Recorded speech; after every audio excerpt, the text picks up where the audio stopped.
હાય ઘણા દિવસો થઈ ગયા છે તમને આમ રૂબરૂ વાત કરે બરાબર. એટલે મેં કીધું આજ તો તમને વાત કરી જ દઉં. આજે હું બહુ ખુશ એટલા માટે કે રિસર્ચ પેપર બનાવવાનું કામ આપ્યું હતું, નહોતું કરવું પણ અંતે કરવું તો પડે જ. એટલે ફાઇનલી આજે રિસર્ચ પેપર બનાવ્યું ગમે તેમ કરીને, બનાવીને પ્રેઝન્ટે થઈ ગયું. એટલે એનો લોડ મગજમાંથી ઓછો થઈ ગયો છે.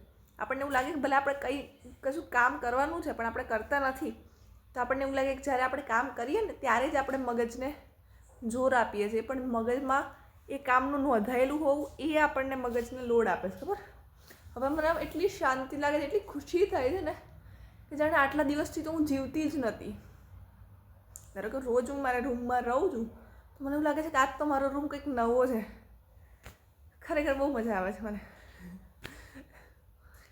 એટલે તમે લોકો એવું હોય ને તો ઓબ્ઝર્વ કરજો કે તમને કંઈક કામ તમે ટાળ કરતા હોય, એક દિવસ બેસીને કામ પતાવી દો, એ પતાવ્યા પછી કેવી અનુભૂતિ થાય છે એ મને કહેજો, બરાબર? એટલે બહુ ખુશી થાય છે મને આજ તમારા સાથે વાત કરીને. આપણે રોજ મળતા રહીશું. કાલે હું તમને નવી અપડેટ આપીશ. સબસ્ક્રાઈબ કરો, લાઈક કરો.